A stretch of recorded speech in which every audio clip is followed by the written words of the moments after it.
we will continue to work closely with our allies and partners in ensuring that the South China Sea is free and open. And we work as part of a partnership.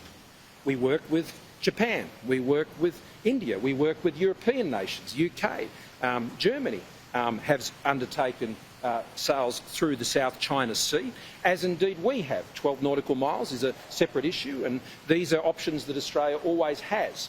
And we will work closely with our allies and partners about the best way to ensure we work together to achieve a free and open Indo-Pacific. Now, one of the key things there is the South China Sea Code of Conduct.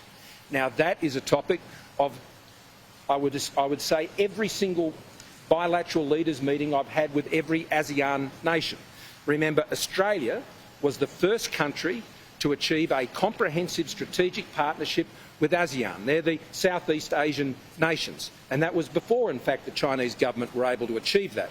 And a core issue in our engagement with those Southeast Asian partners is about a free and open Indo-Pacific, and in particular, the Quad relationship. That's with Australia, India, Japan and the United States. A free and open Indo-Pacific is a key part of that discussion, which we have led the development of. In particular, in Japan, we have the Reciprocal Access Agreement. What's that? It's basically a status of forces agreement with Japan. We are the only country in the world to have such an agreement with the Japanese government.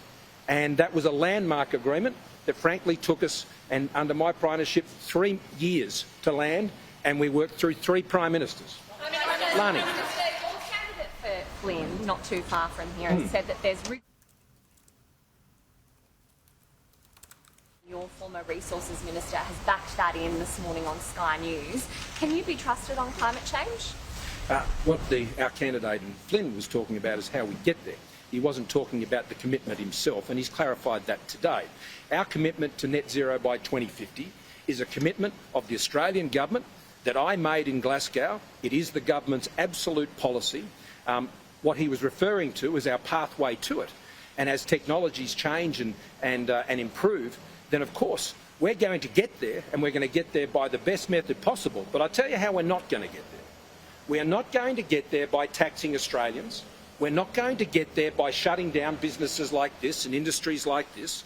The carbon credits scheme that Labor has put in place, just to be clear, it not only affects the coal industry, it affects mining and oil and gas production, it affects rail freight, it affects cement production, it affects fuel refining, and many other sectors are caught up in those arrangements, which would see them penalised and taxed.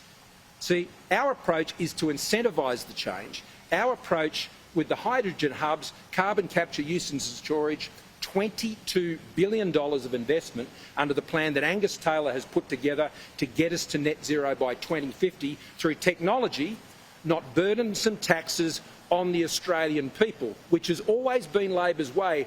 And as you'll see, Labor would govern with the Greens, and it will be Greens that will be pulling Labor's strings. They'll certainly never be pulling my strings, ever.